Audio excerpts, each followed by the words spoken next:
¿Qué tal, amigos? Buenos días. Lunes 6 de septiembre, plan de vacunación una vez alcanzada la meta y declaratoria de emergencia en hospitales públicos son algunos de los temas que tratamos de inmediato con la doctora Jimena Garzón, ministra de Salud. Buenos días, bienvenida, ministra. ¿Cómo está, Liz? Buenos días. Muchísimas gracias por la invitación. Buenos días a todos nuestros televidentes. No, gracias a usted por acompañarnos esta mañana. Como ya pues se lo ha mencionado, se cumplió con la meta del plan 900, del plan de vacunación acá en el país. Y de ahí ya actualizar la información, ministra. ¿Qué viene a partir de hoy, no? ¿Qué pasa con aquellas personas, ese porcentaje importante que igual todavía no ha iniciado siquiera ese proceso de vacunación por diferentes razones? Bueno, nosotros empezamos nuestro plan Fénix Inmunidad Comunitaria. Así le hemos llamado a esta fase, la cual va a comprender a todas aquellas personas que no han recibido aún sus vacunas por ciertas circunstancias. Y bueno, entonces todas estas personas que están rezagadas pueden acudir a recibir su primera dosis. Si es que ya han recibido su primera dosis, pueden recibir su segunda dosis. Y nosotros vamos a seguir vacunando a poblaciones cada vez más jóvenes, ¿no? Hasta poder completar hasta el fin de año el 85% de la población completamente vacunada. Ahora, para este grupo de personas que han sido consideradas como rezagadas, que pueden acercarse, lo pueden hacer indistintamente de qué edad tengan, de simplemente acercarse a los puntos de vacunación y aplicarse alguna de las dosis disponibles. Sí, exactamente. Si es que ustedes están rezagados, no han recibido ninguna de sus vacunas, pueden acudir a los centros de vacunación. Nosotros tenemos disponibles Pfizer, tenemos AstraZeneca y tenemos CanSino. Lo que nosotros estamos recomendando es que las personas que ya han tenido COVID en los últimos 6 meses pueden recibir una dosis de CanSino y con eso cumplir su inmunidad completa y están completamente protegidos contra enfermedades graves y mortalidad. Usted dio a conocer la semana pasada que a partir del 13 de septiembre podrán ya vacunarse los adolescentes, los jóvenes entre 12 y 15 años. ¿Se mantiene como fecha de arranque el próximo lunes entonces para ese grupo objetivo? Sí, Liz, exactamente. Nosotros a partir del próximo día lunes, el 13 de septiembre, empezamos ya a vacunar adolescentes de entre 12 y 15 años. Entonces nosotros vamos a tener disponibles todos los centros de salud del Ministerio de Salud Pública, van a tener la vacuna y vamos a mantener ciertos centros de vacunación grandes en las ciudades más grandes del país. Nosotros en el transcurso de la semana les daremos conocer cuáles son esos centros que van a estar disponibles, tanto para los adolescentes como para las personas rezagadas. Pero se ha pensado, ahora que usted dice se dará a conocer unos centros que se mantendrán habilitados, ¿se ha pensado en disminuir el número de puntos de vacunación, dado que se ha cumplido con un número ya de 9 millones de personas inoculadas en el país? Lo que vamos a hacer es cambiar, no vamos a utilizar, con el inicio de clases, muchas de las escuelas que estaban utilizándose como centros de vacunación no van a estar disponibles, por lo tanto vamos a pasar esos centros de vacunación a los centros de salud del ministerio. Ahora, ministra, ante el anuncio de que a los jóvenes de entre 2 y 15 años se le iba a aplicar una dosis de Pfizer, se generaron una serie de inquietudes y comentarios de por qué, ¿no? De a qué responde realmente el país en ese sentido, cuando hay personas que han señalado que en otros se han aplicado 2 dosis, y eso traía a colación y había gente que hacía la comparación, decía, ¿en base a qué se toman las decisiones? Porque cuando fue AstraZeneca, primero se nos decía 84 dosis entre la primera y la segunda dosis. Después eran 64 días. Se preguntan a qué nos apegamos como país para tomar esas decisiones, porque hay quienes consideran que es a la meta de llegar a más personas vacunadas, más no quizás a un sustento técnico que avale esto. Bueno, Liz, nosotros en el Ministerio de Salud Pública tomamos todas las decisiones basadas en evidencia científica. Nosotros, tanto yo como ministra, mi viceministro, todo el equipo técnico, epidemiólogos y un grupo de epidemiólogos especialistas en vacunología, estamos siempre analizando la evidencia que viene de otros países. Recordamos que estas experiencias que nosotros estamos viviendo ahora ya han sido vividas en semanas o meses por otros países, y es así que nosotros tenemos evidencia generada en Gran Bretaña, sobre todo, que recomiendan una sola dosis en adolescentes entre 12 y 15 años por una leve probabilidad de desarrollo de miocarditis. Leve probabilidad porque son con 2 dosis 65 en 1.000.000.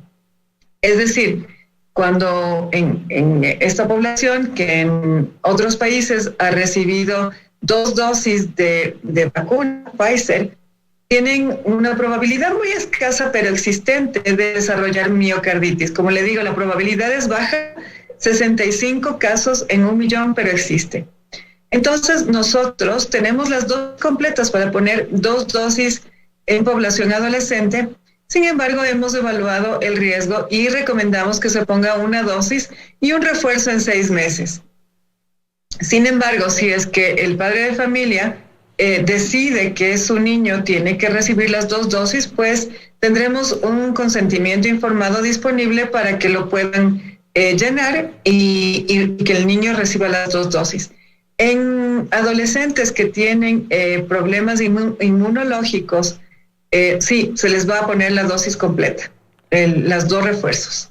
¿Y ese consentimiento deberán firmarlo el padre al momento en que llega a vacunar a su hijo o estará disponible en alguna página web? ¿Cómo se va a dar ese registro?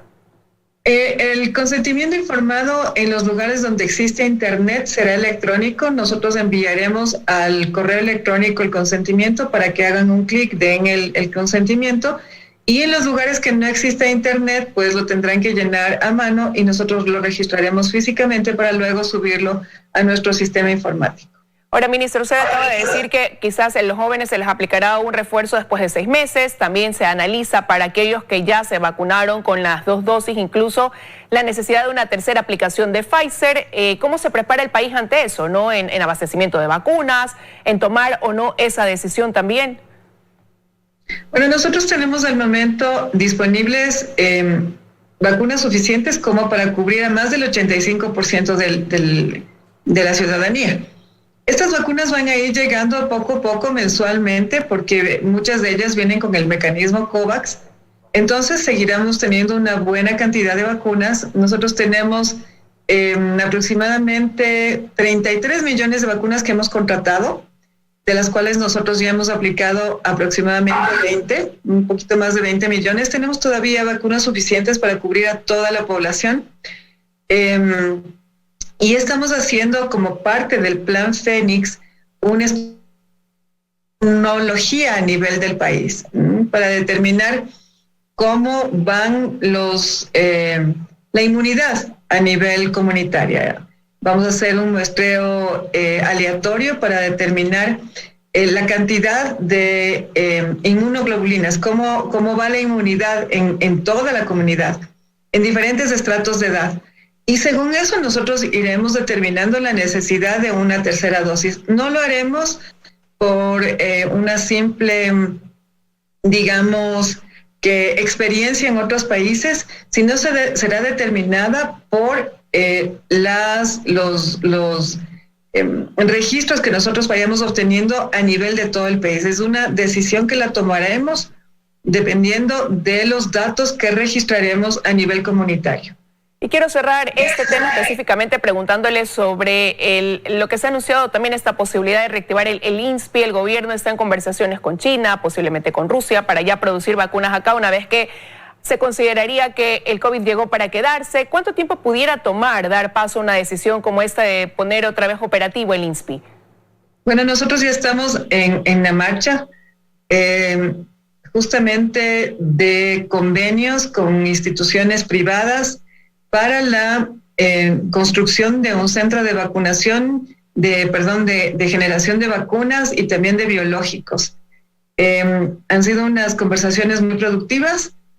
Con el apoyo de nuestro presidente estamos muy bien encaminados para, una vez que esté construido este centro de producción de vacunas, tener un convenio, ya sea con Rusia o con China, para la producción local de vacunas. No solamente vacunas COVID, también vacunas del cuadro regular y biológicos que son necesarios aquí en el país. Tenemos que tener en cuenta que con el pasar del tiempo, el COVID posiblemente va a tener un comportamiento como la influenza.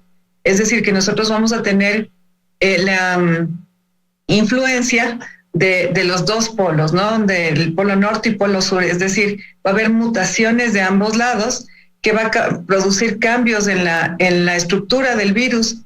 Y nosotros tenemos que estar preparados para esto, para tener suficiente cantidad de vacunas para cubrir a toda la población con los refuerzos necesarios.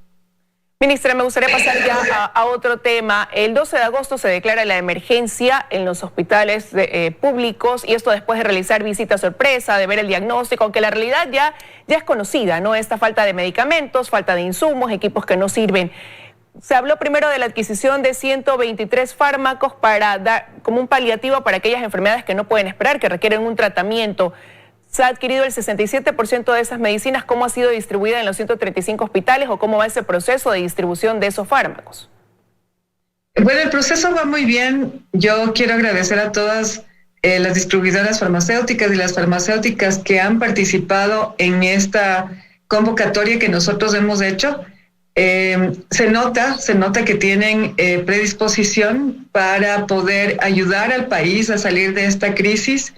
Es necesario que todos apoyemos en el hombro, como nosotros vimos en el plan de vacunación 900, cuando juntos luchamos por un fin, queremos alcanzar una meta, lo logramos, y esto mismo tenemos que hacer para poder abastecer los hospitales. Recordemos que sin insumos, sin medicamentos, el personal de salud no tiene las herramientas para brindar una adecuada atención a los ciudadanos. Estamos ya en el proceso de compras. Nosotros empezamos a mandar los primeros medicamentos que están llegando a partir del 10 de septiembre. Seguimos conversando, seguimos agilitando los procesos con las farmacéuticas para poder abastecernos de la manera más adecuada y poder atender aquellas enfermedades que fueron por tanto tiempo descuidadas, ¿no? Un año, 8 meses, un poco más, en que no se ha podido atender a enfermedades importantes como cáncer, como los pacientes de trasplantes y bueno, muchas otras enfermedades que requieren de la medicación. Si es que nosotros tenemos algunas dificultades con ciertos fármacos, estamos llamando de uno en uno a las farmacéuticas para que nos provean y poder así tener nuestros hospitales del Ministerio de Salud Pública en poco tiempo abastecidos para seguir atendiendo a nuestra ciudadanía. Ahora, ministra, eso en cuanto a esos fármacos que son quizás más complicados de tener en stock, aunque no debería ser así, y sí, heredaron quizás una crisis de salud, pero esa persona que está en un hospital, el familiar de esa persona, lo que dice es han pasado 100 días, entendemos que la vacunación era importante, pero esto debió manejarse a la par.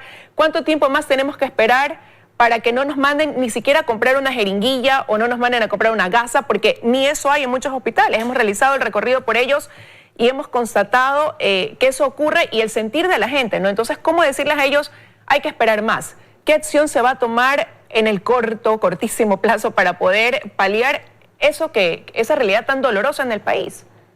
Nosotros no hemos querido dejar en manos solamente de los gerentes de los hospitales el abastecimiento de los fármacos. Por eso nosotros decidimos determinar la emergencia focalizada con compras centralizadas en el Ministerio de Salud Pública, porque vimos que es la forma más ágil de poder abastecer esos hospitales. Al mismo tiempo, nosotros hemos exigido a todos los gerentes y directores médicos de los hospitales y unidades de salud del Ministerio de Salud Pública que se abastezcan, que agiliten el proceso de abastecimiento. Hemos hecho muchos diagnósticos, hemos hecho muchos, auditorías de los procesos de compras en los hospitales de diferentes partes del país y no existe solamente un problema, existen varios problemas. Fondos congelados, reservados, por decirlo así, para la compra de ciertos medicamentos que nosotros estamos determinando si han llegado o no han llegado a los hospitales. Muchos, por ejemplo, le pongo un ejemplo. Existe un gran hospital aquí en la ciudad de Quito que tiene $10 millones congelados en adquisiciones hasta de gasas. Y no han llegado estos insumos a ese hospital. ¿Pero y qué se va a hacer ante eso, ministra, para cambiar ya esa realidad, como digo, que no puede esperar más, ¿no? Y para que no sea un paliativo momentáneo, porque claro, llegan fármacos quizás y para cuánto tiempo alcanzan, es la pregunta, ¿no? Para 1 o 2 semanas y después volvemos a esto que se convierte en un problema cíclico. Pues nosotros a corto tiempo estamos haciendo la emergencia focalizada, exigiendo que los gerentes de los hospitales cumplan con el abastecimiento de sus insumos y de sus fármacos. La emergencia que nosotros hemos dictado cubre por 2 meses hasta que los gerentes puedan abastecerse. Pero a partir de eso, nosotros estamos realizando un plan que no es a corto plazo, es a un plazo más largo, para que esto no vuelva a pasar nunca más en la historia del país. Nuestro presidente nos ha dicho claramente cuál es el objetivo y cuál es el plan que se debe hacer para poder garantizar que nunca más pase lo que ha pasado en estos tiempos en los hospitales. Y nosotros estamos elaborando un plan estratégico de abastecimiento de los hospitales, pero para eso nosotros necesitamos desarrollar una historia clínica digital, una receta digital que tenga trazabilidad de esos fármacos, porque si no va a ser imposible determinar cuántos fármacos nosotros estamos adquiriendo, cuántos estamos externalizando, digamos así, para que las personas vayan a retirar de las farmacias, cómo estamos abasteciendo los hospitales. Es todo un sistema bastante complicado que esperamos que esté listo hasta marzo del próximo año. Ministra. Nosotros en los próximos días, sí, Liz, nosotros en los próximos días vamos a dar exactamente cuál es el detalle de esa fase 3 de abastecimiento, que va a tomar un poco más de tiempo, pero hasta eso, como le digo, nosotros hemos hecho la emergencia, que ustedes pueden acceder a la información en los links que están disponibles en la página del Ministerio de Salud Pública para que sigan el proceso de compras, y también exigiendo a los gerentes y directores médicos de los hospitales que se abastezcan, porque si no serán sujetos posiblemente de sanción si no lo han hecho de manera correcta. Y sobre eso no quiero ser reiterativa, pero ya la próxima semana se cumple 1 mes de esa declaratoria de emergencia y hay hospitales donde la gerencia ha demostrado que no ha habido ningún cambio. ¿Qué acción se va a tomar entonces al respecto? Porque ya han pasado los primeros 30 días prácticamente, como le digo, este domingo se cumplirían, el 12. Sí, nosotros pedimos el día de ayer justamente a todos los gerentes y directores médicos de los hospitales un reporte de qué es lo que han hecho para abastecerse a corto tiempo. Y nosotros tomaremos las acciones administrativas pertinentes si no lo han hecho, ¿no? Le daremos conocer, por supuesto, a ustedes también en cómo están esas acciones administrativas. Y ya para concluir, ¿qué tan viable es o no lo que anunció en su momento aquí en julio de este año el vicepresidente, que él planteaba como una alternativa incluso para disminuir la corrupción existente en los hospitales, el que uno puede ir con una receta a cualquier farmacia y que esa farmacia puede entregar ese medicamento para garantizar incluso que no corra el riesgo el paciente de no tener su medicina? Sí, justamente esa es la fase 3. Esa es la fase 3. No es que vamos a sacar las farmacias de los hospitales. Las farmacias hospitalarias son una base importantísima para la atención de los pacientes, que no solamente es de dispensación de fármacos, sino tienen muchísimo que ver en incluso la calidad del tratamiento que uno da dentro de los hospitales. Pero en la fase 3 es exactamente eso. Es un programa de entrega de fármacos en farmacias particulares y también de reabastecimiento de los hospitales. ¿Cuál es nuestro objetivo? Sacar las bodegas de los hospitales para que no haya los desperdicios que hay ahora, ¿no? Hemos hecho recorridos por el país y hemos visto bodegas llenas de insumos a punto de caducarse, insumos que no se van a utilizar nunca porque no se hacen esos procedimientos dentro de los hospitales. Nosotros ya estamos moviendo esos insumos entre los hospitales del país para que no se desperdicie ese recurso, pero la fase 3 de este reabastecimiento justo implica que nosotros tengamos recetas electrónicas, historia clínica electrónica, una trazabilidad de fármacos para que no haya complicaciones en el seguimiento de cuántos fármacos se están dispensando en las farmacias externas y nosotros tengamos un adecuado registro para poder pagar a esas farmacias. Bueno, es un sistema un poco más complicado, pero se está trabajando y se lo está haciendo de manera adecuada para que sea completamente transparente y honesto, ¿no? Que no haya ningún problema en el desembolso de parte del Estado por parte de los dineros que tendríamos que pagar a las farmacias y los fármacos e insumos que van a ser dispensados a la ciudadanía. ¿Y cuándo se tiene previsto arranque esta fase 3, ministra? Nosotros ya estamos en la construcción de la fase 3, estamos en la construcción de la historia clínica electrónica, de la receta electrónica, de la trazabilidad de los fármacos. Estamos viendo cuál es la normativa que tiene que cambiarse y también tenemos previsto que para marzo del 2022 esto ya va a estar listo para que no vuelva a pasar lo que estamos sufriendo ahora. Quiero agradecerle que nos haya acompañado, doctora Garzón, esta mañana aquí en los desayunos de 24 horas, la ministra de Salud, aquí en este espacio. Gracias. Que tenga un buen día. Con todo gusto, Luis. Gracias, usted también.